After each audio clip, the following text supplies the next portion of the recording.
They are faces of people with real strength and real courage. Here to show us real-life stories of overcoming is professional photographer Waco Hill. Waco, it's good to have you with us. Nice to be here. Thank you. Now, this exhibit is called The Survivors Portraits of Hope, and it depicts really just a remarkable group of people who are battling cancer, who have overcome cancer. Tell us a little bit about it and your heart for it. All right. Well, my grandmother and my mother were both diagnosed with breast cancer and were treated with breast cancer. And for a long time, I had in my mind that I wanted to create an exhibit that would communicate not only to people that were recently diagnosed with cancer, but people that were related to someone that had been diagnosed with cancer, to touch them in a way that they would understand that cancer is not a death sentence. Mm-hmm.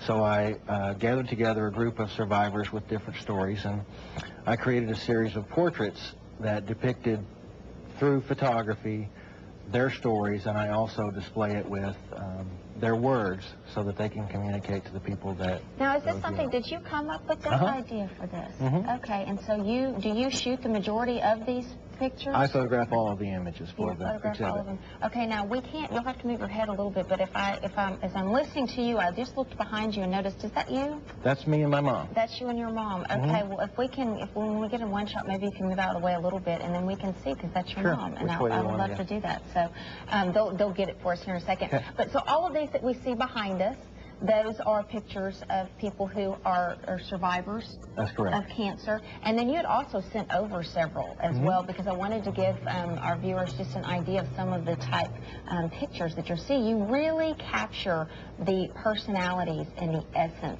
of people in these as I looked at these when you sent them. Well, thank you. Thank you. I always...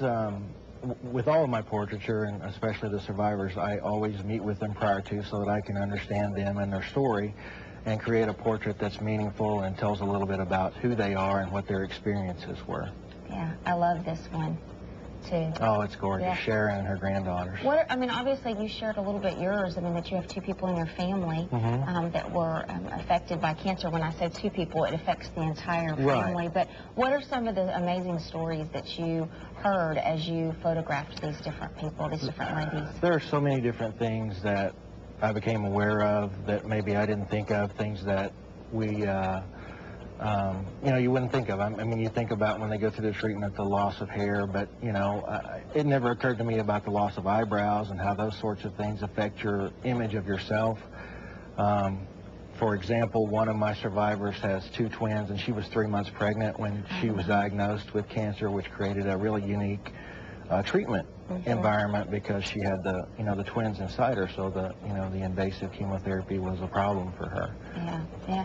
Now this is something, these exhibits are going to be in a couple of different places. Tell us about that, and I would imagine it all coincides with Breast Cancer Awareness Month in the month of October. We'll have, the main exhibit will be on display at the Hot Springs Mall in Hot Springs.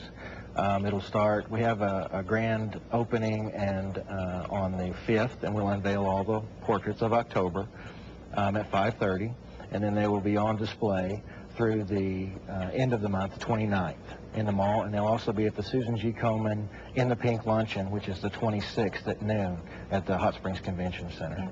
What is because I know as you talk about this and I see it in your face that it really is something that's close to your heart. What do you hope is the message that you're able to get out to people through this exhibit? Well, the things that have happened are that people that have seen this exhibit or variations of this exhibit, it has encouraged them to go to do self-exams, to go get mammograms that they may have never gotten before, to understand that there is hope, that cancer isn't a death sentence anymore, and that it's treatable, it's not catchable, just to make it so that everyone talks about it, to create a dialogue about the disease. Yeah, and that really, there is that message of hope. Thinking about what you said, that, cancer is no longer a death sentence. With all the advancements that we've had, there are people that you talk to now that say, I'm a 10-year survivor, I'm a 12, 15-year survivor. And so people are living well with this. Right. My mother's a 9-year survivor. Yeah, that's amazing. Now, and you said this is your mom behind you. Okay. Well, we want to go ahead and put that information up again for you of where those exhibits are. So take a look at those and make sure that you get over there and just check out those exhibits and enjoy it. Really, really good photography. Thank you so much, Brenda. Thank you. All right. We'll be right back.